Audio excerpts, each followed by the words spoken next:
C'est donc parti pour une nouvelle émission. Bonjour à chacun de vous qui est donc à l'écoute.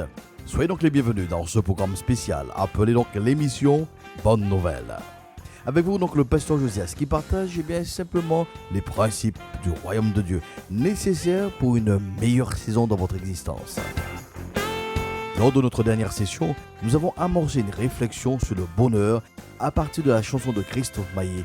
Il est où le bonheur? Il est là le bonheur, il est là. Il est là.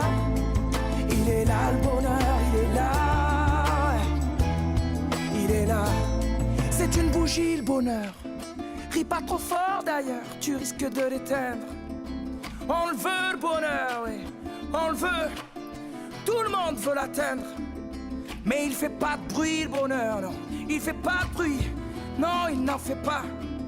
C'est con le bonheur, ouais. Car c'est souvent après qu'on sait qu'il était là. Le chanteur affirme que le bonheur, il est là.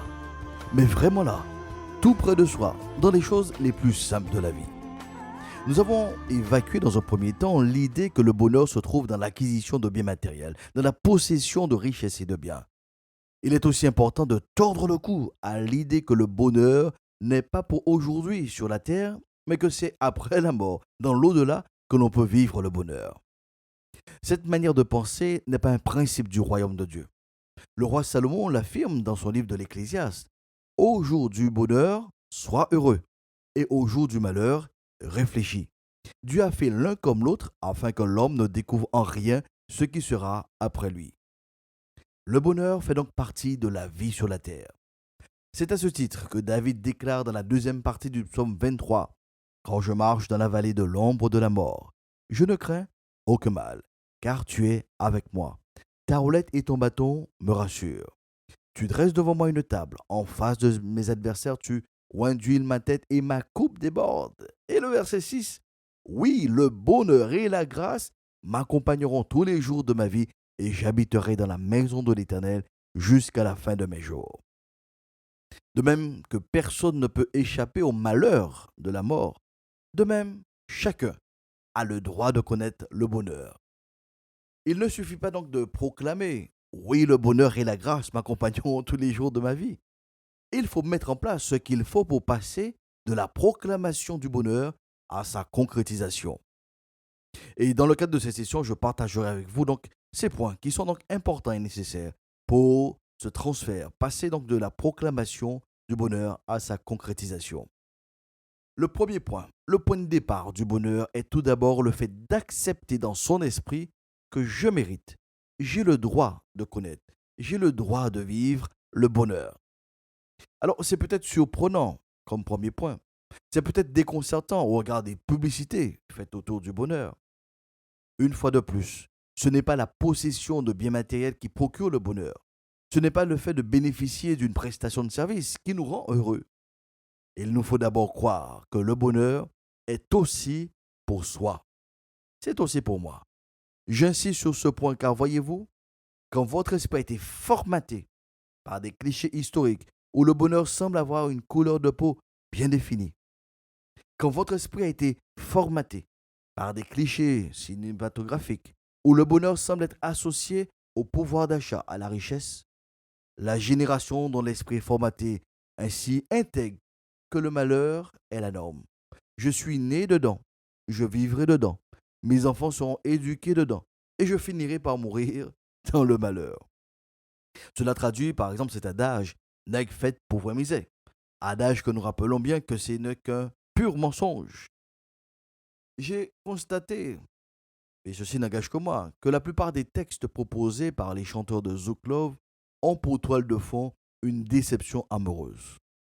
Bien que je ne sois pas spécialiste de la musique antillaise, je suis frappé par cette conception du couple antillais qui semblerait être voué aux difficultés, aux tromperies, au divorce, à l'adultère et j'en passe. Dieu seul sait combien de couples se sont formés en dansant sur un carreau, le Zouk Love de l'époque. Oui, j'insiste sur ce point.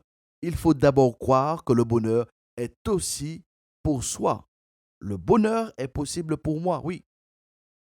Il y a donc un changement de pensée, de mentalité qui s'impose avant toute nouvelle expérience. L'apôtre Paul l'affirme en Romains 12, verset 2. Ne vous conformez pas au siècle présent, mais soyez transformés par le renouvellement de l'intelligence afin que vous discerniez quelle est donc la volonté de Dieu, ce qui est bon, agréable et parfait. L'application est donc claire. Si vous continuez à croire les messages qui sont véhiculés de nos jours, vous ne pourrez pas vous approprier ce que le Dieu créateur, le Dieu de la vie, a en réserve pour vous. Comment y parvenir, pasteur Josias? Mais Paul l'a dit, tout simplement, par le renouvellement de votre intelligence. Tout part de votre système de pensée, de vos croyances, ce qui est la motivation des paroles et des actions que nous avons au quotidien. Et c'est là donc un des objectifs de l'émission Bonne Nouvelle. Vous amener à ce renouvellement de l'intelligence en vue d'une meilleure saison dans votre vie. Madame, monsieur, faites-vous corps avec cette vérité? Le bonheur, la joie, le fait d'être heureux dans sa vie, dans sa famille, dans la société est donc chose possible. Si vous croyez que seuls les autres y ont droit, vous ne l'expérimenterez jamais. Par contre, jusqu'à ce que vous ayez un renouvellement de votre intelligence. Pour introduire le deuxième point nécessaire à la concrétisation donc, du bonheur dans sa vie, je partagerai un court témoignage. Cette semaine, je me suis retrouvé à l'entrée d'un magasin à Jarry. Je suis interpellé par un homme qui a perdu son chemin.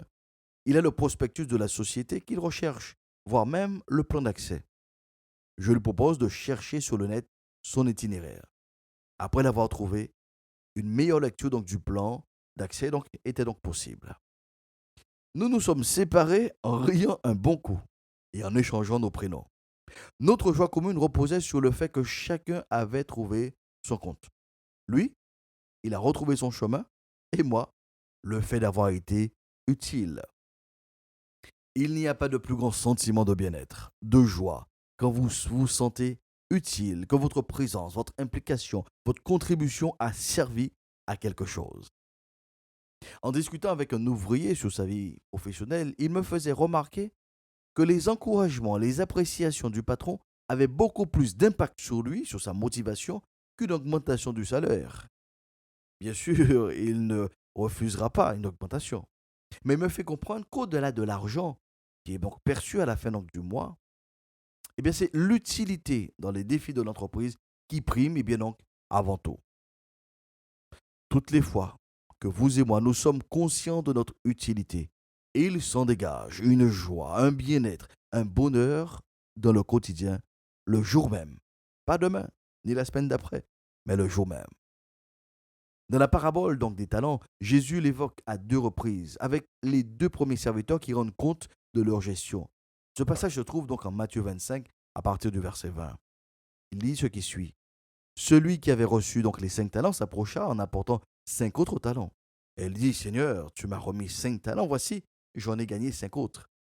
Son maître lui dit, c'est bien, bon et fidèle serviteur, tu as été fidèle en peu de choses, je te confierai beaucoup, entre dans la joie de ton maître. Celui qui avait reçu les 2 talents s'approcha aussi et dit, Seigneur, tu m'as remis 2 talents, voici, j'en ai gagné 2 autres.